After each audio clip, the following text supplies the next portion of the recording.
पहला क्वेश्चन, रामचरितमानस में कुल कितने कांड हैं? 8, 9, 7 या फिर 12? सभी बच्चे आंसर देते हुए चलेंगे। सही जवाब हो जाएगा रामचरितमानस में कुल 7 कांड होते हैं। सी ऑप्शन करेक्ट हो जाएगा।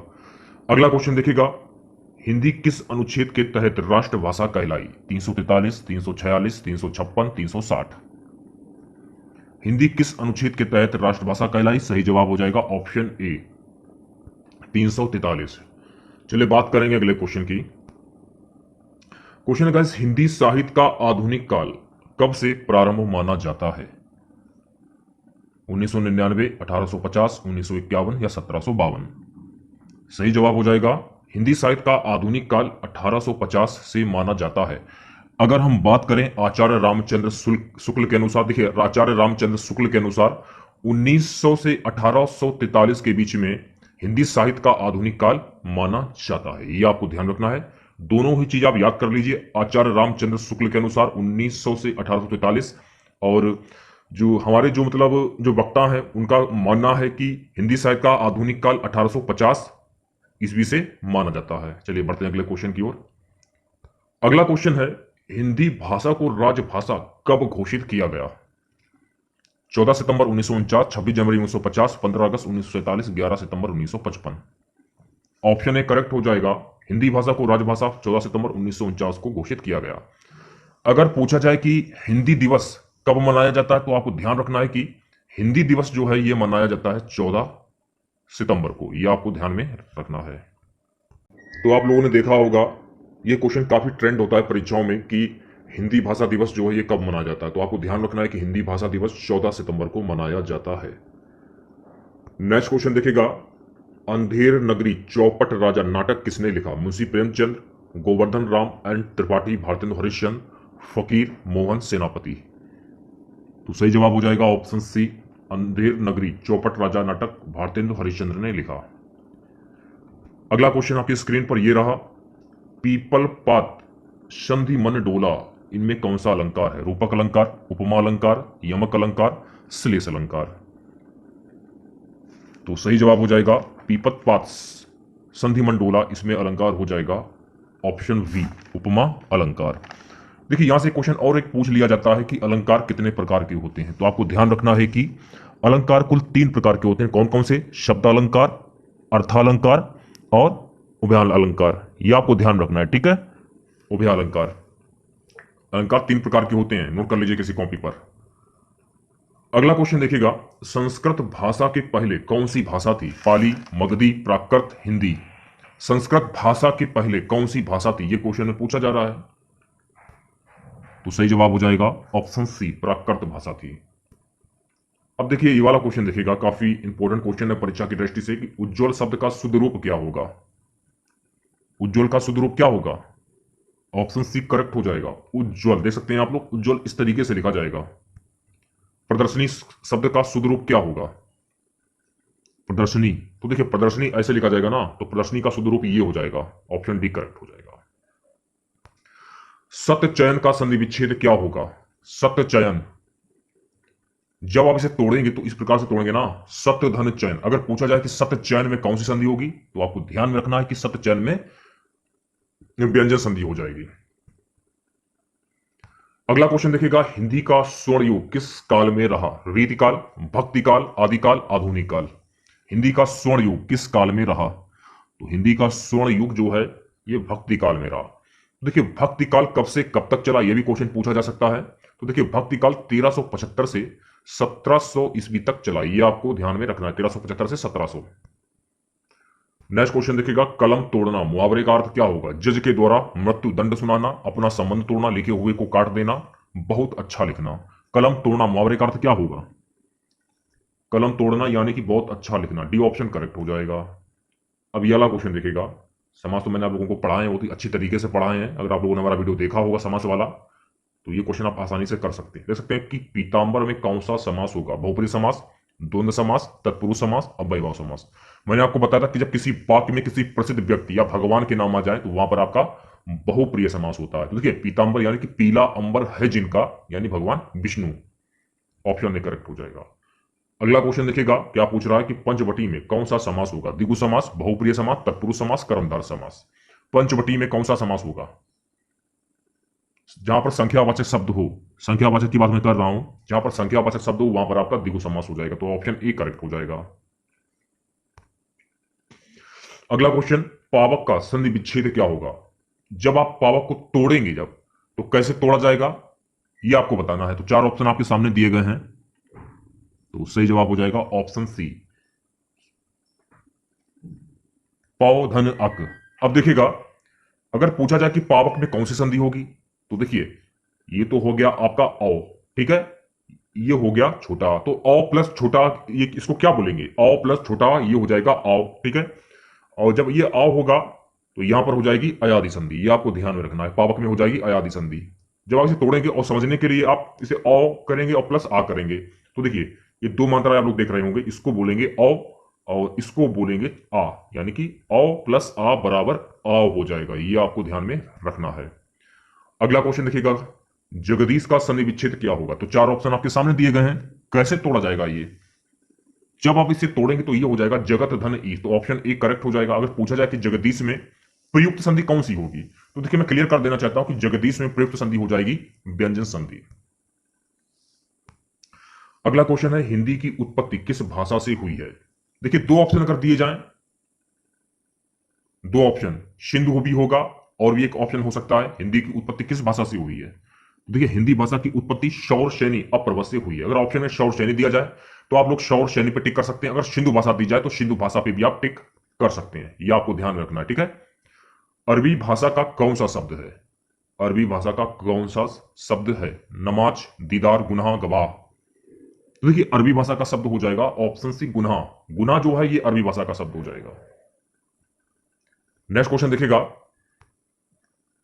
पंचगदा एक संख्यावाची शब्द है, अर्थ की दृष्टि से इसके अंतर्गत आने वाले शब्द हैं। अब देख सकते हैं कि पंचगदा, तो पंचगदा जो है आपका ये संख्यावाची शब्द है, तो पंचगदा यानी कि पांच, थोड़ा सा दिमाग लगाइए, पंच यानी कि पांच, जब आप इसे बोलेंगे अपने मुंह से तो आपके खुद समझ में आ जाएगा कि ये कौन सा संख्यावाची शब्द है, तो ये पांच हो जाएगा, तो सी ऑप्शन करेक्ट हो जाएगा। तो देखिए जहां पर का संख्यावाची शब्द आता है तो वहां पर आपका द्वंद्व समास हो जाता है, ये भी आपको ध्यान रखना है, ठीक है। हाथ का मैल मुहावरे का अर्थ क्या होगा? थोड़ा सा देखिए मैं आपको क्लियर कर देना चाहता हूं, थोड़ा सा मिस्टेक हो गया है हमसे। पंचगदा एक संख्यावाची शब्द है, तो देखिए इसमें समास जो आपका हो जाएगा द्विगु समास होगा, द्वंद्व समास नहीं होगा, थोड़ा सा हमसे मिस्टेक हो गया है, उसके लिए मैं आपसे क्षमा चाहता हूं। हाथ का मैल मुहावरे का अर्थ क्या होगा? कीमती वस्तु, तुच्छ वस्तु, गंदी वस्तु, बेशकीमती वस्तु। हाथ का मैल मुहावरे का अर्थ हो जाएगा ऑप्शन बी, तुच्छ वस्तु। क्वेश्चन देखेगा, साकेत के रचनाकार कौन है? जयशंकर प्रसाद, मैथिली शरण गुप्त, अयोध्या सिंह उपाध्याय हरिओत, सूर्यकांत त्रिपाठी निराला। साकेत के रचनाकार कौन होंगे? तो ऑप्शन वी करेक्ट हो जाएगा, मैथिली शरण गुप्त। अगला क्वेश्चन आपकी स्क्रीन पर, सरस्वती पत्रिका के संपादक कौन थे? श्याम सुंदर दास, महावीर प्रसाद द्विवेदी, रामचंद्र शुक्ल, प्रताप नारायण मिश्रा। सरस्वती पत्रिका के संपादक कौन थे? महावीर प्रसाद द्विवेदी, तो ऑप्शन वी करेक्ट हो जाएगा। अगला क्वेश्चन, ढिंडोरा पीटना मुहावरे का अर्थ क्या होगा? संघर्ष करना, समय व्यतीत करना, व्यर्थ का काम करना, बातों को प्रचारित करना। ढिंडोरा पीटना, तो ढिंडोरा पीटने का मुहावरा हो जाएगा बातों को प्रचारित करना, तो डी ऑप्शन करेक्ट हो जाएगा। अगला क्वेश्चन देखिएगा, अंगुली में आटा गीला करना मुहावरे का अर्थ क्या होगा? अकारण नुकसान होना, कामकाज बंद होना, मुसीबत में ही मुसीबत आना, व्यर्थ का काम करना। अंगुली में आटा गीला होना, ऑप्शन डी करेक्ट हो जाएगा, व्यर्थ का काम करना। अच्छा एक बात बताइएगा, आप लोगों ने एक मुहावरा और पढ़ा होगा कि कंगाली में आटा गीला करना, कंगाली में आटा गीला होना, इसका मुहावरा क्या हो जाएगा? कमी में और कमी होना, कमी में और कमी होना, ये हो जाएगा आपका कंगाली में आटा गीला होना। ये भी मुहावरा आप याद कर लीजिए, काफी ट्रेंड वाला क्वेश्चन है, ये हाईलाइट क्वेश्चन है, पूछा जा सकता है पेपर में। अगला क्वेश्चन देखिएगा, हाथ मलना मुहावरे का अर्थ क्या होगा? मांगना, पछताना, दुखी होना, निष्प्रभ होना। हाथ मलना मुहावरे का अर्थ क्या होगा? तो हाथ मलना यानी कि पछताना, ऑप्शन बी करेक्ट हो जाएगा। अच्छा एक बात बताइएगा, दानवीर में कौन सा समास होगा? बहुप्रिय, अव्ययीभाव, द्वंद्व, तत्पुरुष। अब देखिएगा, दान, दान जो है आपका वो अलग शब्द हो जाएगा और वीर जो शब्द है आपका वो अलग हो जाएगा। तो दान, दान का वीर या दान को वीर, कर्ता ने कर्म को, तो को आ रहा है, कर्ता ने कर्म को, तो नियम के अनुसार तत्पुरुष समास हो जाएगा, तो ऑप्शन डी करेक्ट हो जाएगा। नेक्स्ट क्वेश्चन देखिएगा, निम्न में से कौन सा शब्द शुद्ध है? चूज कीजिए आंसर, आपको शुद्ध शब्द बताना है इसमें से। ऑप्शन सी करेक्ट हो जाएगा, आयोजित। हाँ, अगला आप देखिएगा, कल्पना का विपरीत अर्थक शब्द कौन सा होगा? कल्पना का विपरीत अर्थक शब्द, यथार्थ, असली, सही, वास्तविक, कल्पना। कल्पना का विपरीत अर्थक शब्द होता है यथार्थ, ऑप्शन ए करेक्ट हो जाएगा। अच्छा, अगला क्वेश्चन देखिएगा। अगला क्वेश्चन है कि तरी का पर्यायवाची शब्द क्या होगा? तो देखिए, तरी तरी का पर्यायवाची कौन सा होगा? तरी का, थोड़ा सा दिमाग लगाइए, तरी का पर्यायवाची शब्द क्या होगा? तो तरी को हम बोलते हैं नौका, तो ऑप्शन डी करेक्ट हो जाएगा। और भी तरी के पर्यायवाची शब्द देख लीजिए। देखिए, तरी के पर्यायवाची शब्द होते हैं नाव, नौका, बेड़ा, नाव, नौका, बेड़ा, तारिणी, जलयान और जलवाहन। ये हो गए आपके नौका के पर्यायवाची, या मान लीजिए तरी के पर्यायवाची। ठीक है, अगला क्वेश्चन देखिएगा। अगला क्वेश्चन है, आंख का पर्यायवाची शब्द कौन सा नहीं है? चक्षु, लोचन, अच्छी, धात्री। तो ऑप्शन डी करेक्ट हो जाएगा। धात्री जो है आपका, ये आंख का पर्यायवाची शब्द नहीं होगा। आंख के कौन कौन से पर्यायवाची शब्द होते हैं? जैसे कि नेत्र हो गया, दृग हो गया, नयन हो गया, लोचन हो गया, चक्षु हो गया, अचि हो गया, अंबक हो गया, दृष्टि हो गया और विलोचन हो गया। तो ये तो हो गया आपके आंख के पर्यायवाची शब्द। अगला क्वेश्चन देखिएगा। अगला क्वेश्चन है कि सांप का पर्यायवाची शब्द कौन सा नहीं है? हरि, सारंग, खग, भोगी। सांप का पर्यायवाची शब्द कौन सा नहीं है? तो सी ऑप्शन करेक्ट हो जाएगा। खग जो है आपका, ये सांप का पर्यायवाची शब्द नहीं होगा। खग जो है ये पक्षी का पर्यायवाची शब्द होता है। और देखिए, सांप के पर्यायवाची कौन कौन से होते हैं? देखिए, सांप के पर्यायवाची शब्द होते हैं सर्प, नाग, विषधर, बयाल। सर्प, नाग, विषधर, ब्याल, भुजंग, उरंग, अही। ये हो गए आपके सांप के पर्यायवाची शब्द। अगला क्वेश्चन देखिएगा। रिक्शा किस भाषा का शब्द है? चीनी, रूसी, जापानी, जर्मनी। रिक्शा किस भाषा का शब्द है? तो रिक्शा जो है आपका, ये जापानी भाषा का शब्द हो जाएगा। अगला क्वेश्चन आपकी स्क्रीन पर, आस्तिक सशक्तिकरण है। आस्तिक सशक्तिकरण कौन सा होगा? विज्ञान के प्रति आस्थावान, ईश्वर के प्रति आस्थावान, परिवार के प्रति आस्थावान, प्रकृति के प्रति आस्थावान। यानी ऑप्शन बी, आस्तिक का होता है ईश्वर के प्रति आस्थावान। जो ईश्वर को नहीं मानता उसको क्या कहते हैं? उसको कहते हैं नास्तिक। और जो ईश्वर को मानता है उसको आस्तिक बोलते हैं। ये दोनों चीजें आपको ध्यान रखनी है। ठीक है, अगला क्वेश्चन देखिएगा। निम्नलिखित में से स्पर्श व्यंजन कौन सा है? अब देखिए, इसमें यह पूछा जा रहा है कि इनमें से स्पर्श व्यंजन कौन सा होगा? शा है, हा है, ला है या छा है? तो सही जवाब हो जाएगा ऑप्शन डी, छा जो है आपका यह स्पर्श व्यंजन हो जाएगा। अगला क्वेश्चन, निम्नलिखित में से कौन सा तत्सम शब्द है? निम्नलिखित में से कौन सा तत्सम शब्द होगा? तो तत्सम शब्द हो जाएगा ऑप्शन ए, आम्र। ये तत्सम शब्द हो जाएगा। नेक्स्ट क्वेश्चन देखेगा 86। निम्नलिखित में से कौन सा तद्भव शब्द होगा? कौवा, कुत्ता, कोयल, ये सभी। निम्नलिखित में से कौन सा तद्भव शब्द है? देखिए, इसमें से तद्भव शब्द हो जाएगा, कौवा भी हो जाएगा तद्भव शब्द, कुत्ता भी हो जाएगा, कोयल भी हो जाएगा। तो ऑप्शन डी करेक्ट हो जाएगा, ये सभी। नेक्स्ट क्वेश्चन देखिएगा। का उच्चारण स्थान, कंठ, तालु, मूर्धा, दंतस्थ। का कहां से बोला जाता है? कंठ से, तालु से, मूर्धा से या दंतस्थ से?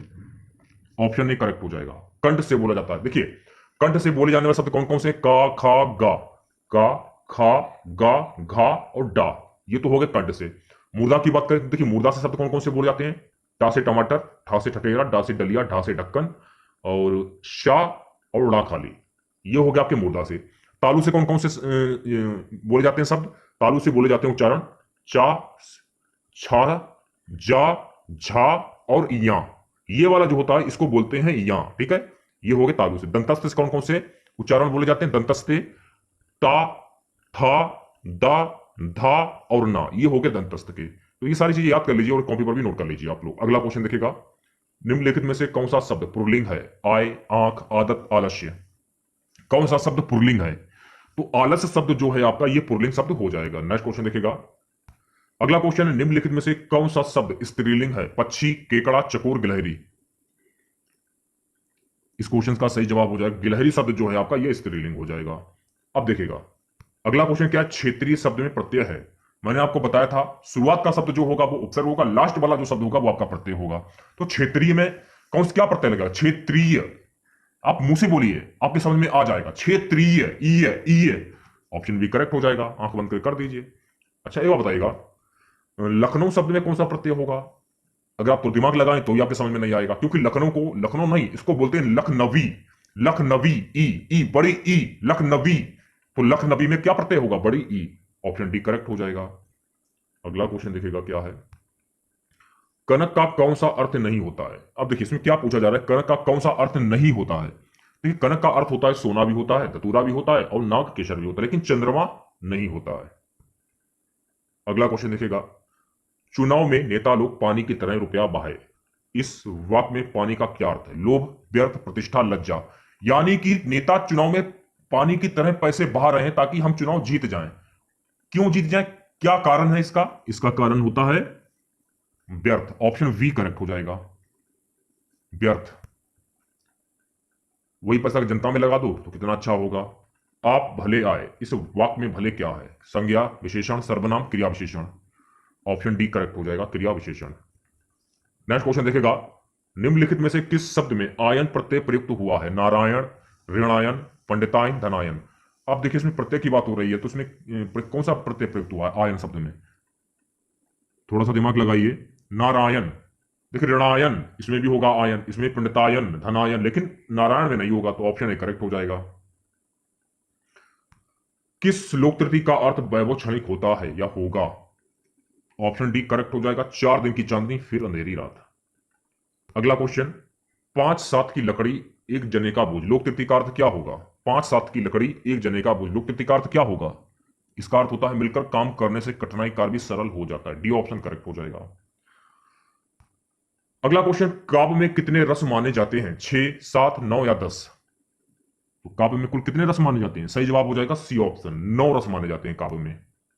अगला क्वेश्चन, मैला आंचल किसका उपन्यास है? अशोक वाजपेयी, वड़ेश्वर नाथ रेणु, गोपाल प्रसाद नीरद, हीरानंद वात्स्यायन। तो सही जवाब हो जाएगा मैला आंचल फणीश्वर नाथ रेणु की उपन्यास है।